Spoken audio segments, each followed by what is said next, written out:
Hello बच्चों, let us read this question. This question says 15 ml of a gaseous hydrocarbon required 45 ml of oxygen for complete combustion. 30 ml of CO2 is formed. The formula of the hydrocarbon is. और हमारे option है, option A C2H6, option B C2H4, option C C3H6, option D C2H2. So इस question में कहा गया है कि हमने 15 ml ऑफ गैसियस हाइड्रोकार्बन लिया है और वो रिक्वायर करता है 45 ml of oxygen for complete combustion और यहाँ पे 30 ml ऑफ CO2 फॉर्म होती है. सो हमसे फॉर्मूला ऑफ हाइड्रोकार्बन पूछा गया है. सो इस क्वेश्चन को सॉल्व करने के लिए जो की कॉन्सेप्ट रिक्वायर्ड है वो है कंबस्टन ऑफ हाइड्रोकार्बन्स. अब यहाँ पे हमारे पास जो हाइड्रोकार्बन प्रेजेंट है, जब हम उनका कंबस्टन करते हैं इन प्रेजेंस ऑफ ऑक्सीजन तो हमें फॉर्मेशन देखने को मिलता है CO2 और H2O का.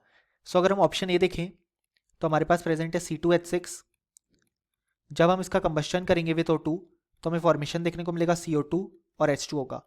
अगर हम इस रिएक्शन को बैलेंस करें तो यहाँ पे हमारे पास आ जाएगा 2 एंड यहाँ पे आ जाएगा 3.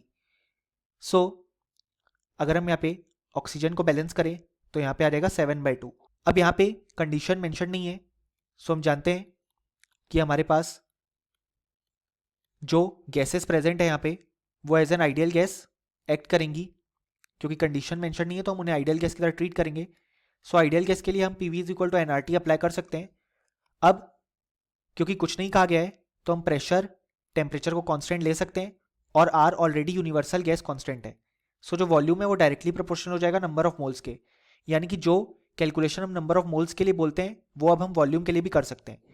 सो यहाँ से हम देख सकते हैं कि अगर हमने यहाँ पे लेट अस से 1 ml ऑफ C2H6 लिया है तो उसे चाहिए 7/2 ml ऑफ O2 जिससे वो फॉर्म करेगा 2 ml ऑफ CO2.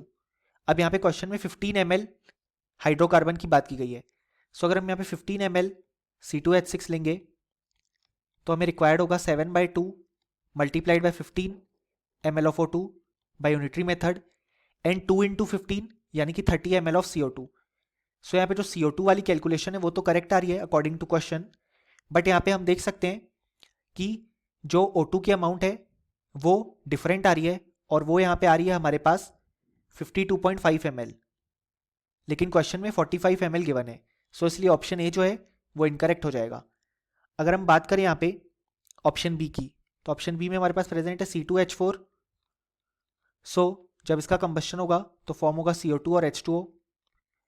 अगर हम इस रिएक्शन को बैलेंस करें तो यहाँ पे आ जाएगा 2, यहाँ पे भी आ जाएगा 2 एंड देन यहाँ पे हमारे पास आ जाएगा 3. सो यहाँ पे अगर हम देखें तो हमारे पास लेटस से अगर हमने 1 ml C2H4 लिया है तो उससे 3 ml O2 फॉर्म होगा और 2 ml CO2. अब क्वेश्चन में 15 ml हाइड्रोकार्बन गिवन है. So by unitary method 45 ml O2 required होगा एंड 30 ml CO2 ऑब्टेन होगी.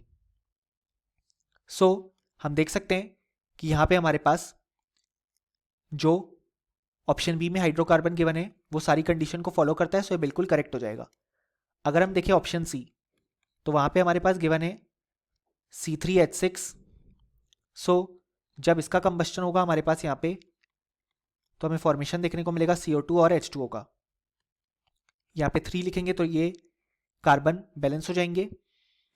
देन यहाँ पे हम 3 लिखेंगे और यहाँ पे 5 O2 लिखने के बाद बेसिकली हमारे पास जो और यहाँ पे 9/2 O2 लिखने के बाद हमारे पास रिएक्शन बैलेंस हो जाएगी. सो यहाँ पे अगर हम देखें तो 1 ml अगर हम लेते हैं हाइड्रोकार्बन तो 9/2 ml O2 मिलेगी और 3 ml CO2. सो 15 ml हाइड्रोकार्बन गिवन है तो उससे 15 × 9/2 ml ऑक्सीजन रिक्वायर्ड होगा और 45 ml CO2 ऑब्टेन होगी. सो यहाँ पे हमारे पास O2 का जो अमाउंट आएगा वो आएगा 67.5 ml. सो यहाँ पे O2 और CO2 दोनों की अमाउंट डिफरेंट है from the question. So option C हमारे पास इनकरेक्ट हो जाएगा. अगर हम लास्ट ऑप्शन चेक करें जो कि हमारे पास ऑप्शन डी तो वो है C2H2. यहाँ पे जब इसका कंबस्टन होगा तो फॉर्म होगा CO2 और H2O. अगर हम इस रिएक्शन को बैलेंस करें तो यहाँ पे आ जाएगा 2 एंड हमारे पास यहाँ पे आ जाएगा 5/2।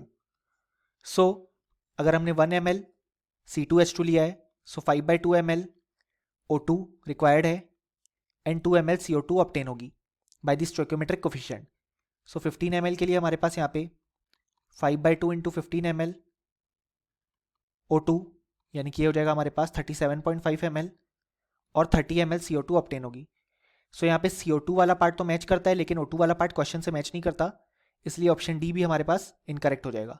सो फाइनली हमें बोल सकते हैं कि इस क्वेश्चन के लिए हमारे पास जो करेक्ट आंसर आया वो आया ऑप्शन बी।